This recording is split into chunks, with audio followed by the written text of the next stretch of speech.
Welcome back to the deep dive. Today, we're really getting into something quite profound. It's a practical philosophy, really, for, well, fundamental life transformation. That's right. We're looking at a body of knowledge that isn't just theory, it's more like a detailed roadmap, wouldn't you say, for anyone seeking that refinement of character. Exactly. And it all stems from this remarkable pustak, Adya Shakti Gayatri Ki Samarth Sadhana. A really essential piece, a blossom, you could say, from that literary series produced between 88 and 90, the Krantidharmi Sahitya Pustakamala. And the creator of this vast knowledge, it's Puja Gurudev, Yug Rishi, Vedamurti, Tapanishna, Pandit Sriram Sharma Acharya. We always refer to him as Puja Gurudev. Always. Now, there's a powerful mission behind this literature, isn't there? It's not just academic. Oh, absolutely not. It goes back to that crucial mandate Puja Gurudev gave to Vandanya Mataji's Van Panchami in 1990. Right, I remember reading that. And he said, and this is so important for you, our listeners, our fellow common citizens, my body of knowledge will remain alive. Alive. Powerful word. The light of this body of knowledge must reach every person. And please tell everyone, tell all the children, that my body of knowledge, in the form of my Krantidharmi Sahitya, should be carried to each and every heart. To each and every heart. So, this pustak we're discussing, it's a living blueprint. It's intended for everyone, for the common citizen to uplift their life. Precisely. It's part of that eternal instruction set. Okay, so let's dive into the foundation then. This idea of completeness, prikita. The source says Gayatri Sadhana needs like two wings, inseparable wings. Yes, exactly. It's about balance. You can't fly with one wing, right? The first wing is Gayatri itself, representing the inner world. Think Tadvagyana, pure inner knowledge. So this is about faith, asli, aspirations, akankla, getting your thoughts purified internally. It's what you truly believe deep down, your intentions, your inner landscape. But why the second wing then? If you get the inner part right, isn't that enough? The source seems very insistent. Well, because thought without action is, well, it's incomplete, isn't it? It has to manifest. That's the second wing. Savitri. This is the prakatikara, the outward expression. Ah, so putting it into practice. Yes. It's all about practical application in the world. It demands action, kriyashilata, using your abilities. If you have pure thoughts, but you're, lazy or just don't do anything, the sadhana is basically broken. That makes sense. Like a cart needing two wheels, as the analogy goes. Your inner character, Gayatri, has to be visible in your actual diligence, Savitri. You need both to move forward. Character refinement and practical diligence. Consciousness meets matter, you could say. Okay. And delving deeper into the mantra itself, Dhyayona Prachadayat, the source connects this to what it calls the Triveni of power, Tripada Gayatri. Yes, the three streams. Think of it as three essential currents you need to have flowing simultaneously in your practice. All right, let's break those down. What's the first stream, the first power? The first is Savitas. It's about cultivating spiritual energy, yes, but also a kind of fierce inner abundance, a brilliance. Fierce, like not just passive peace. No, not at all. It's active, a brilliant determination. It's the courage you need to not surrender to your own negativity, and definitely not to injustice or cowardice when things get tough. It's that fire within that says, no, I won't be defeated. Okay, internal grit, that's Tejas. What about how we deal with ourselves and others, the second stream? That leads us right to Devadva, inner refinement.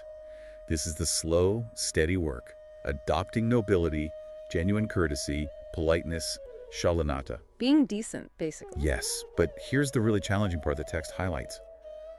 Devadva requires you to actively renounce that deep-seated habit of expecting things from others. Wow. No expectations, that's huge. It is. True inner greatness, according to this, operates without needing constant validation or return from the outside. It's cultivated from within, patiently. That's a profound shift. Okay, and the third stream, does that connect outwards? Absolutely. The third is Sadbuddhi, universal good sense. The inspiration you get from your sadhana, it can't just stay locked inside you. It has to benefit others. Exactly. You have to extend it beyond yourself into your group, your community, society, the world. Your personal upliftment has to translate into uplifting the collective. Gayatri's goal isn't isolation. It's universal goodwill, wisdom applied everywhere. So those three streams, Tejas, Devatva, Sadbuddhi, that's the framework. But how do you know if you're actually living it? How do you measure it? Well, the Pustak gives us a very practical test for that. It introduces the 9 virtues. They're called the Navalakahar. The priceless necklace of life. I like that. It is. These are the tangible daily expressions. They show whether your inner faith, your Gayatri, is actually manifesting as Savitri, as outward action. Okay, so these are the proof points. Let's go through them. What's the first one? The first virtue tackles something so relevant today, Shramshilata, diligent labor. Shramshilata. Making sure I say that right. Yes, Shramshilata. It means continuous, dedicated effort using your time, your mind, your energy for useful things. It demands you actively fight laziness. So no wasted moments. Pretty much. Preserve every moment. Engage in continuous, meaningful action. If you feel adrift, this virtue is about pulling yourself back to intentional dedication. It's fundamental. Okay, diligent labor. What's number 2? Shishtata. Decorum. Sounds like manners. It is, but deeper. It's the consistent practice of humility, real gentleness, maintaining respectful conduct, observing those social boundaries, the Maryadas. And being polite regardless of who you're talking to. Exactly. It shows true inner refinement, not just surface-level politeness. It's a constant choice. Right. The third one seems to hit at modern life too. Mityavyata, frugality. This is where that great principle comes alive. Simple living, high thinking. Sadajivan uch vichar. So practically, what does that mean? It means actively avoiding wasteful spending, resisting that urge for unnecessary displays of wealth, skipping the expensive, fleeting fashions that just distract, it grounds you, frees up resources for things that actually matter. Okay, practical. Number 4, suvyavastha, system and order. Yes, order and cleanliness in everything, your space, your schedule, your thoughts, avoiding messiness. It means having a disciplined daily routine for health, for efficiency. The pustak kind of implies that disorder reflects a sort of inner chaos, while order brings clarity. Makes sense. Orderliness. Then we move towards community with Udar Sahayakrita, generous cooperation. This is about finding joy in working together. Mutual exchange, sharing what you have, happily spending time helping others, or working on common goals. The text suggests this is crucial for overcoming feelings of bitterness or isolation. A cure for loneliness, almost. In a way, yes. It mandates genuine connection through shared effort and goodwill. Powerful. Okay, number 6, samajadari, prudence or foresight. This is about using wisdom, thinking long-term, having that crucial ability to discriminate between good and bad, the Nirakahir Vivek. It means paying careful attention to avoid, accidents or negative situations that often stem from carelessness or poor choices. Applying your intellect wisely. Thinking before you leap, essentially. But with deep discrimination, yes. Number 7 is vital for all relationships, Imanadari. Integrity. Being honest. Yes, but more than just not lying. It's about being consistent. What you are inside matches what you do outside. Building absolute trust through reliable behavior. Strictly avoiding any kind of fraud, deception, amoral conduct. Your character has to be solid, whether anyone's watching or not. Unshakable integrity. Okay, 8th virtue, jimadari, responsibility. This is about fully acknowledging your obligations. Yeah. Not just to your immediate family, but broader to your country, your culture, society as a whole. And fulfilling those duties. With full commitment, yes. And crucially, never misusing the gifts you've been given your body, your mind. They are trusts. Taking ownership. And the final one, number 9, bahaduri, courage. The ultimate defense, really. It means bravery, not wavering when things get tough. Externally, it means never compromising with injustice. Standing up for what's right. Yes. But perhaps even more importantly, it's about continuously fighting those inner enemies, greed, ego, envy, addiction. That takes courage every single day in your thoughts as much as your actions. Wow, these 9 virtues, they really cover the whole spectrum of a disciplined, meaningful life. They are the real test. They are the proof that the Sadhana is working, that it's real and effective in the world. Now, one thing that really stands out in the Pustak is its universality. It's explicitly stated that this path is for every common citizen. Yes, absolutely. And this is where it directly confronts historical inequalities. It addresses the difference between Puru and Nari, man and woman. It does. The source is emphatic. There is absolutely no difference recognized between Puru and Nari in their capacity to practice Gayatri Sadhana and achieve divinity. None. That's quite a statement, especially considering historical context. It is. And Puja Gurudev's vision, as laid out here, is for the coming era to reverse any past restrictions.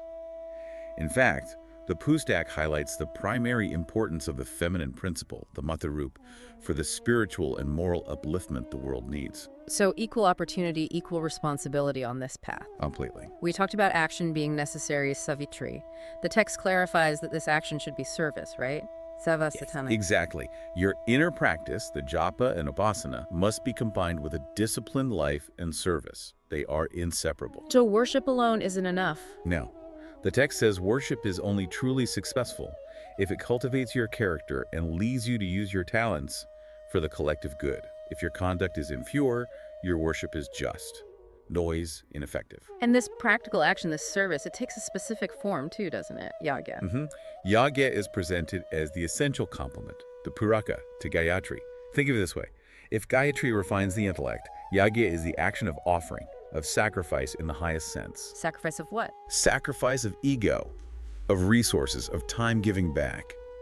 It represents the combination of matter, brahki, and consciousness, Varo. It's that ongoing process of giving that sustains culture, supports the environment, holds society together. Gayatri and Yagya, thinking and doing, inner and outer, always at balance. Always. This all seems to feed into a much larger picture, a grand vision mentioned in the text. This isn't just individual practice. No, it's part of a massive spiritual experiment centered at Shantikunj, aimed at nothing less than ushering in a new era, the Yug Sandhi. A new era. What's the core problem it's trying to solve? According to this philosophy, the root crisis in the world is the misuse of intellect.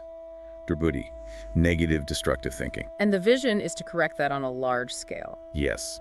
The practical goal mentioned is ambitious, starting with 100,000 deeply committed individuals making these disciplined efforts. 100,000.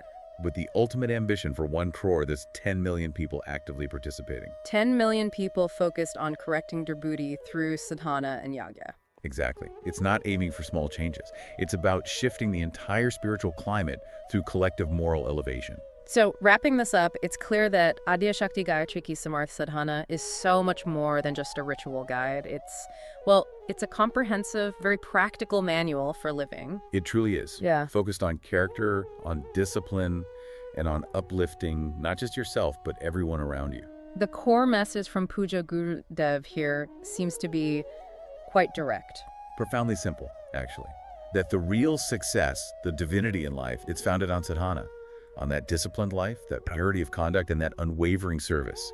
And the call is for all of us, together, to take this eternal body of knowledge, this light, to every single heart. A shared responsibility. For everyone listening, if you want to explore this further, to read the Pustak yourself or find more from the Kanti Dharmi Sahita, the place to go is the resource website, www.awgp.org. That's the main hub, yes. Plenty to explore there. Absolutely. And, well, thank you. Sincerely, thank you for giving your precious time to dive into this with us. And yet, the heart feels connected, doesn't it? Because sadhana and goodwill, they really do bind us all together in one thread. Beautifully put. Thank you for sharing that wisdom. And thank you all for listening to The Deep Dive.